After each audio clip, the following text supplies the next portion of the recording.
অনেকদিন পরে আজ বাড়িতে বাগদা চিংড়ি নিয়ে এসেছিল। তা মিডিয়াম সাইজ ছিল, খুব একটা বড় সাইজ ছিল না।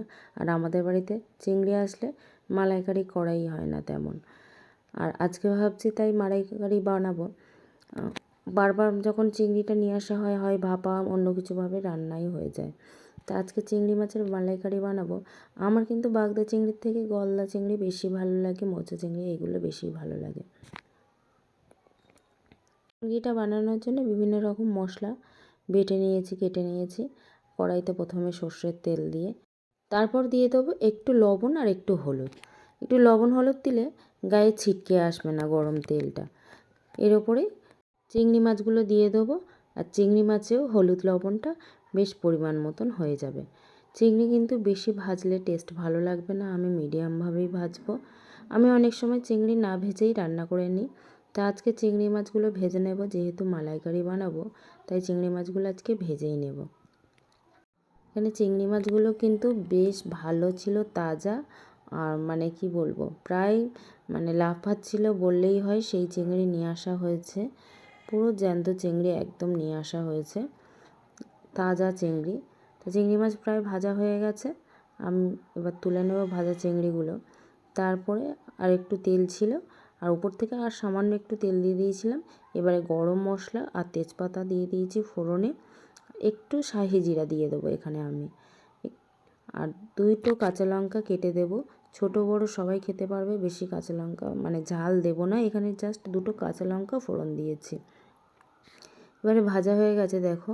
তার উপরে আমি এখানে পেঁয়াজ বাটাটা দিয়ে দিয়েছি, দিয়ে ভালো করে নেড়ে চেড়ে নেব। কিন্তু আমি এখানে বেশি তেল ইউজ করব না, খুব অল্প তেলেই রান্না করব। বেশি তেলটা আমি একটু খাওয়া পছন্দ করি না। মাঝে মধ্যে অনেক তরকারির মধ্যে হয়ে যায় বেশি তেল। আমি যতটা পারি একটু কম তেল ইউজ করার প্রয়োজন বোধ করি, কম চেষ্টা করি। তাই এখানে তার মাঝখানে আদা রসুন পেস্টটাও দিয়ে ভালো করে নেড়ে চেড়ে নিয়েছিলাম, যেহেতু অনেকটা তেল কম লাগছিল। আর চিংড়ি মাছ তো একটু ঘি না দিলে ভালো লাগে না। তা এখানে আমি একটু ঘি প্রথমে দিয়ে দিলাম, একটু হলুদ দিয়ে দেবো, দিয়ে আবারও কষিয়ে নেব। আর অল্প একটু লবণ দিয়ে দেবো, যেহেতু আগে একটু লবণ দিয়ে দিয়েছিলাম চিংড়ি মাছের মধ্যে, এখানে অল্প আর একটু গ্রেভির জন্য লবণ দিয়ে দিলাম। ভালো করে নেড়ে চেড়ে এখানে অল্প পরিমাণ জল দিয়ে একটু কষিয়ে নিয়েছিলাম। আর একটু চেখে দেখলাম মশলাটা যে অল্প লবণ কম হয়েছিল, আর একটু লবণ দিয়ে দিয়েছিলাম। কষানোর মধ্যে চিংড়ি মাছ ভাজাগুলো দিয়ে দেবো, চিংড়ি মাছ ভাজা দিয়ে ভালো করে নেড়ে চেড়ে নেব।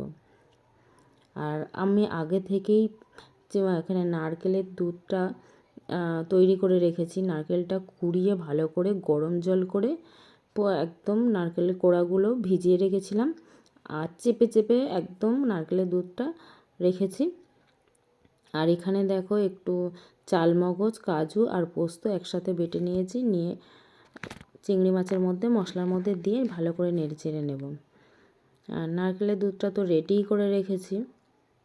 এখানে মশলা প্রায় কষানো হয়ে গেছে, অল্প চাল দিয়ে অল্প আছে অল্প অল্প করে কষাতে হবে। একটু তেল ছেড়ে আসলে আমি এখানে নারকেলের দুধটা দিয়ে দেব। আর জানো তো, আজকে যখন আমি অফিসে ছিলাম তখন কি বলবো, চারিদিকে রাস্তা একদম ফাঁকা, এত মেঘ ডাকছিল, ঝড় বৃষ্টি হচ্ছিল, কি বলবো। চারিদিকে কালো অন্ধকার হয়ে আছে, ঝড় বৃষ্টি হচ্ছে চারিদিকে। আর এইদিকে দেখো চিংড়ি মাছের মধ্যে নারকেলের দুধটা কিন্তু দিয়ে দিলাম। নারকেলের দুধ ইউজ করলে চিংড়ি মাছে কিন্তু বেশি টেস্ট হয়। আর তোমাদের বাড়িতে না থাকলে তোমরা এমনি দুধ দিতে পারো, গরম করে পাউডার দুধ দিতে পারো, বা লিকুইড দুধ যারা কিনতে পারে সেটাই দিতে পারো, গরম করে দেবে। যাই হোক, অফিসে যখন ছিলাম এত ঝড় বৃষ্টি, কালো অন্ধকার, রাস্তার মাঝখানে ট্রেনে করে যখন আসছিলাম, ট্রেনটা পুরো কালো অন্ধকার, একটা গুহার মধ্যে ট্রেনটা যাচ্ছিল এরকম মনে হচ্ছিল। অনেক ভয়ানক দৃশ্য একটা, তোমাদের সাথে শেয়ার করতে পারিনি, যেহেতু আমাদের এইদিকে ট্রেনের মধ্যে অনেকটা ভিড় থাকে, তাই ট্রেনের মধ্যে ফোন ইউজ করা সব সময় সম্ভব হয় না। খুব মাঝে মধ্যে একটু ইউজ করতে পারি, কিন্তু সব সময় সম্ভব হয় না। দেখো চিংড়ি মাছটা প্রায় অর্ধেকটা ফুটে উঠেছে। এখানে আমি একটু অল্প চিনি দিয়ে দিলাম। চিংড়ি মাছ রান্নায় একটু মিষ্টি মিষ্টি হলে ভালো লাগবে। আর লাস্ট দিকে একটু ঘি ছড়িয়ে দিয়ে একটু ঢাকা দিয়ে দেব। আমার তো চিংড়ি মাছ খেতে বেশ ভালো লাগে।